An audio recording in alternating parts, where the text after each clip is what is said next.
One of the characteristics of today's generation is the sheer obsession with celebrities.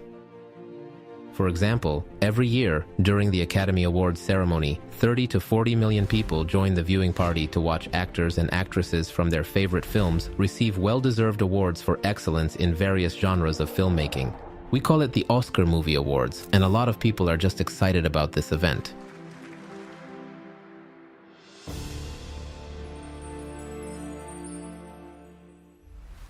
When a person receives this small golden statue, he or she becomes what is known as a star. It is interesting to note that in Egyptian culture there was also a small statue that represented the god Ptah.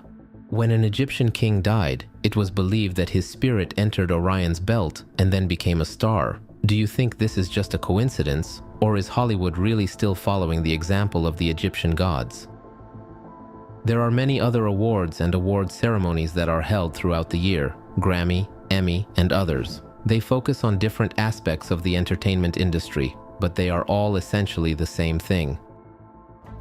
Now listen to what American TV hosts and actors Jon Stewart and Stephen Colbert call this small statuette they give each other as a token of appreciation.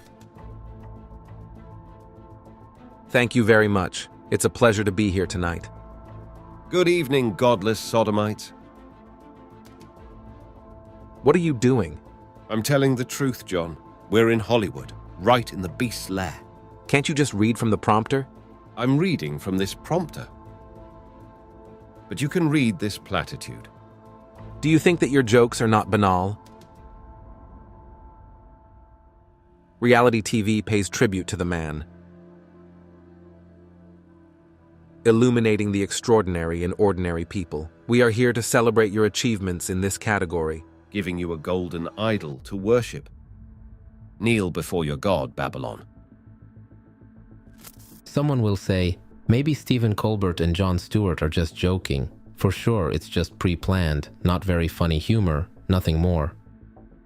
Well, it's possible. However, the rhetoric of this humor is very strange and inadequate. Let us also note that the well-known Jim Carrey repeats similar motives at another award ceremony.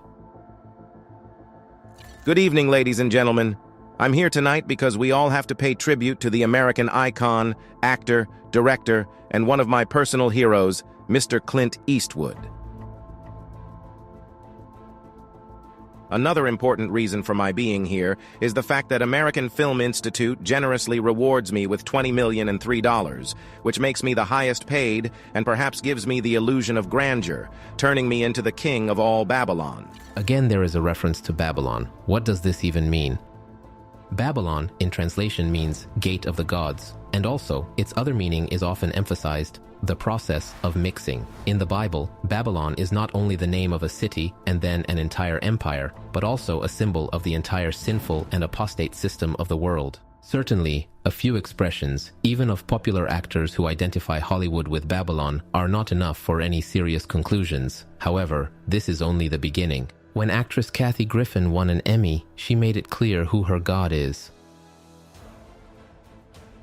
You know, many standing on this stage feel deep gratitude to Jesus for the reward they received. I want you to know that no one did less to receive this reward than Jesus. I didn't get any help from him. Therefore, I can say, "Goodbye, Jesus. Now this reward is my God." Yes, no matter what anyone says in defense of their favorite movie stars, but one way or another, many of the Hollywood celebrities are well aware of the fact that they are treated like gods. This year, I'm thankful to all the Oscar gods for providing us with an amazing and diverse selection of films. Today, of course, you are also nominated. How do you feel about this? Today, as always, it is a great pleasure and honor to be nominated. All the other nominees, they are simply gods in their categories. It is interesting to emphasize that the word Oscar itself comes from the Old English Osgar and has the meaning of divine power or divine spear. Divine means of God or godlike, and a spear is a weapon. Can we assume that there is someone out there who is using famous personalities and movies as essentially divine weapons directed against us? It is interesting to emphasize that up to 1,999 years, the ceremony of awarding the prestigious Academy Awards was held in a building called Shrine Auditorium, which was founded by William Florence and Walter Fleming, who, in turn, were high-ranking representatives of Scottish Freemasonry. Hollywood has long been interested in Freemasons. Many famous personalities such as Gene Autry, John Wayne, Nat King Cole, Duke Ellington, Cecil Blount DeMille, Clark Gable, Walt Disney, Oliver Hardy are passionate about this topic. The list goes on. Many celebrities have openly admitted their connection to Freemasonry. In the book Morals and Dogma, written by the American lawyer, writer, and prominent Freemason Albert Pike, on page 321, the greatness of Satan is extolled in an unusual form. It says, "Lucifer the light bearer, a strange and mysterious name for the spirit of darkness. Lucifer is the son of the morning dawn. He is the one who brings light, and his unbearable brilliance blinds weak, sensual, or selfish souls, and do not doubt it." When the movie Life is Beautiful won an award at the Academy Awards, the camera quickly zooms out, and for a brief moment, you can see the entire scene. If you pause the video, you can see elements of Freemasonry in the very scenery of the scene. When looking at Masonic symbolism, which Freemasons use as a means of teaching people to recognize the things and symbols associated with the organization, one will notice the presence of a checkered floor and arches. In the background, sun motifs can also be seen. This observation may lead to speculation as to who actually controls the organization. In 2002, the Academy Awards ceremony was moved from the Shrine Auditorium to the Dolby Theatre, where it is held to this day. It is interesting to note that even in this building, one can find many Masonic elements that can be traced both on the stage and in the scenery. On the ceiling, there are motifs of the sun. On the stage, checkered flags. Again, arches. Outside the theater is the Ishtar Gate, and the Babylonian gods are depicted on the gate itself. Note that all the elements around the Dolby Theatre were created in the image and likeness of the film 1916, called Intolerance. It recreates an atmosphere and scenery similar to those used to represent Babylon. There's the exact same elephant, the exact same Ishtar Gate, and the same Babylonian gods are depicted on the gate. If you look closely at the place where the Academy Awards are held every year, you'll see a plaque on the wall that says Babylonian Judgment. During the Academy Awards for Best Cinematography of 2016, the camera was aimed at the stage, where the famous Tower of Babel could be clearly distinguished, which adorned its scenery, emphasizing the overall atmosphere and theme of the event.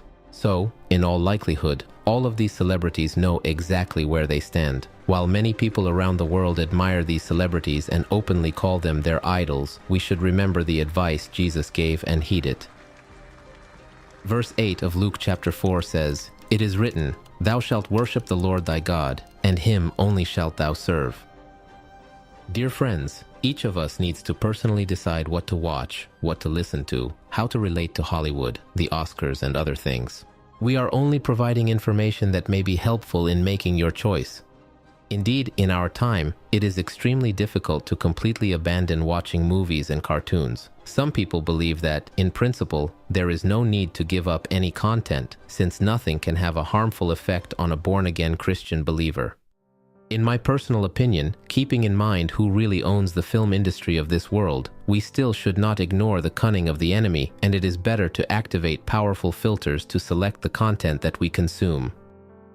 It is highly likely that we are experiencing an increase in spiritual apathy and indifference among young people today, partly due to the influence of the values promoted by Hollywood through its films and the worship of celebrities who are sometimes placed on the level of God. May this not happen to us. Subscribe to the channel, share the video with your friends, and don't forget to support our media ministry for more exciting new releases. Peaceful skies to us all. We hope. See you soon.